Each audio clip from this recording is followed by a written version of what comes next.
House and Senate passed a funding bill to keep the government open through mid-March early this morning. Technically, the Senate passed the bill minutes after midnight, after the funding deadline. But nevertheless, they averted a shutdown that would have had widespread impacts on millions of federal employees. ABC's Johnny Fernandez has the latest. Democratic and Republican lawmakers moved to halt a government shutdown set to occur before Christmas on Friday.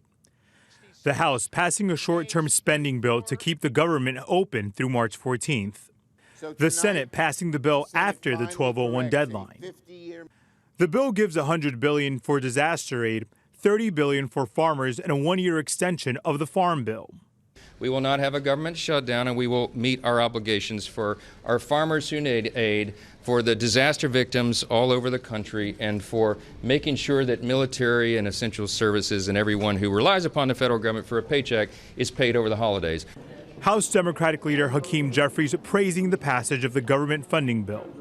This is a victory for the American people.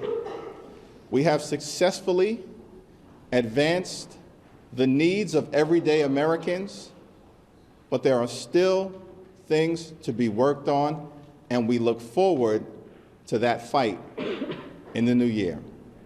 This comes as Elon Musk called the bill a crime because, like many bills, it included spending for many other areas.